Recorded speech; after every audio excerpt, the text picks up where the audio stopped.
अस्सलाम वालेकुम। आज जो मैं आपके लिए रेसिपी लेकर आई हूँ, आप यकीन नहीं करेंगे उस रेसिपी को मैंने 3 चीज़ों से बनाया है। और वैसे भी बच्चों को छुट्टियाँ चल रही हों और घर में सभी हों तो कुछ ना कुछ खाने को दिल करता ही रहता है और सोचते रहते हैं कि कोई ऐसी चीज़ हो जो फटाफट से बन जाए, नई हो, जो सभी को पसंद आए।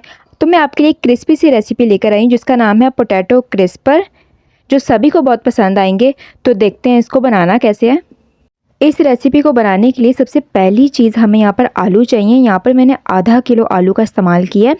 आधा किलो आलू मैंने पहले से बॉईल करके रख लिए थे, उसके बाद मैंने फ्रिज में ठंडा होने दिया।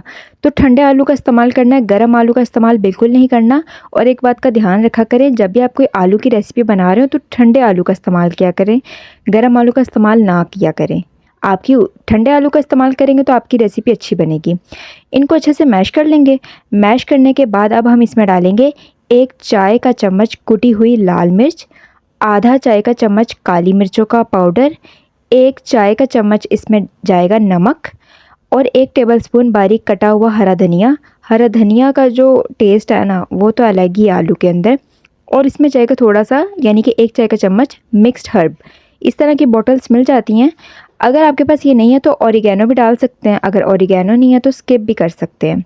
बस ये बेसिक सी चीज़ें जाएंगी और इनको अच्छे से मिक्स कर लेंगे। हाँ, अगर आप चाट मसाला या आमचूर का पाउडर डालना चाहते हैं, घर के मसाले, तो वो भी आप डाल सकते हैं। अब हम इसमें डालेंगे 200 ग्राम, ये है मैदा। मैदा हमेशा छान कर इस्तेमाल किया करें क्योंकि इसमें ना सुड़सुड़ियाँ वगैरह होती हैं। तो ये 200 ग्राम मैदा है, लेकिन पूरा नहीं जाएगा। मैं आपको बताऊंगी कितना जाएगा। पहले शुरू में हम इसमें 3 से 4 चम्मच डालेंगे आलू के मिक्सचर में और इनको अच्छे से मिक्स करेंगे।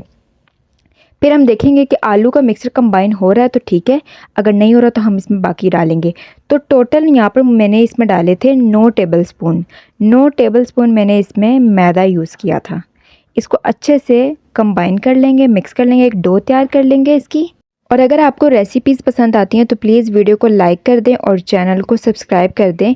मेरी जैसे न्यू वीडियो आया करेगी आपको उसका नोटिफिकेशन मिलता रहेगा।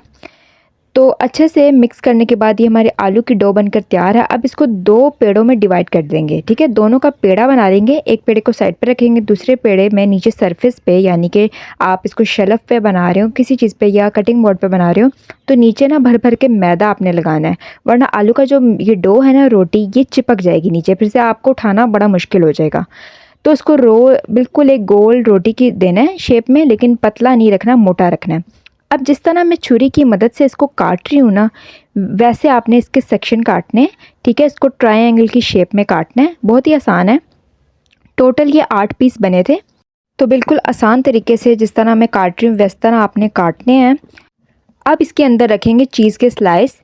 तो आपके पास अगर स्लाइस पड़े हैं तो वो भी आप डाल सकते हैं, ठीक है। छोटी छोटी स्ट्रिप्स में आप काट कर ना इसमें लगा सकते हैं, या फिर आप मोज़रेला जो चीज़ होती है या चेडर चीज़ होती है उसे कद्दूकश करके वो भी आप इसमें डाल सकते हैं। मेरे पास चीज़ के स्लाइस पड़े थे तो उसको मैंने एरो, जो तीर होता है, तीर के ना, तीर जैसा मैंने इसको कट किया है, तो बीच में लगा दिया ताकि पूरे आ जाए ना, जो आलू का हमने नीचे रोटी बनाई ना उसमें पूरे आ जाए। दूसरी जो रोटी थी आलू का, जो पेड़ा था, उसको मैंने पहले से ही बेल लिया था, तो इसी तरह से कटिंग की है। अब ऊपर हम इसको अटैच कर देंगे। अब हम इसे उठाएंगे, छुरी की मदद से आप साइडों से आराम से उठाएं और कंबाइन कर लें। तो इस वजह से मैं आपको बता रही हूँ, यहाँ पर थोड़ा सा मिक्सचर जो था आलू का नीचे, वो कटिंग बोर्ड पे चिपक गया था। तो मैं आपको पहले से ही बता रही हूँ कि जो नीचे का मिक्सचर है ना, वो उसमें आपने भर भर कर मैदा लाजमी लगाना ताकि वो चिपके ना। अब मैंने तीनों तरफ से इसको जोड़ लिया है आलू के मिक्सचर को। तो ये देखें, ये ट्रायंगल की शेप में बनकर तैयार है। तो मैंने बाकी भी बनाकर रख लिया। आप इनको 1 महीने तक भी स्टोर कर सकते हैं। वैसे तो ये 1 महीना नहीं टिकेंगे, ये 1 दिन में ही ख़त्म हो जाएंगे। तो अब हम इसे फ्राई करेंगे। ऑयल को मैंने पहले से ही गर्म करके रख लिया था। अब इसे दरमियानी से हल्की आंच पर डालकर फ्राई कर लेंगे। मैं सारे नहीं करूँगी, मैंने 4 के 5 अदद बचाए थे, बाकी मैंने फ्राई किए हैं।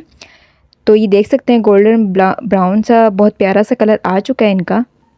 अब मैं आपको तोड़ के भी दिखाऊंगी कि बहुत मज़े के बने हैं। बहुत ही बेसिक सी चीज़ें डाली हैं, लेकिन आप सोच रहे हो कि पता नहीं क्या जायका आया होगा, लेकिन आप जब बनाओगे, खाओगे, तो आपको तभी तभी पता लगे कि कम चीज़ों से इतना अच्छा टेस्ट आया है।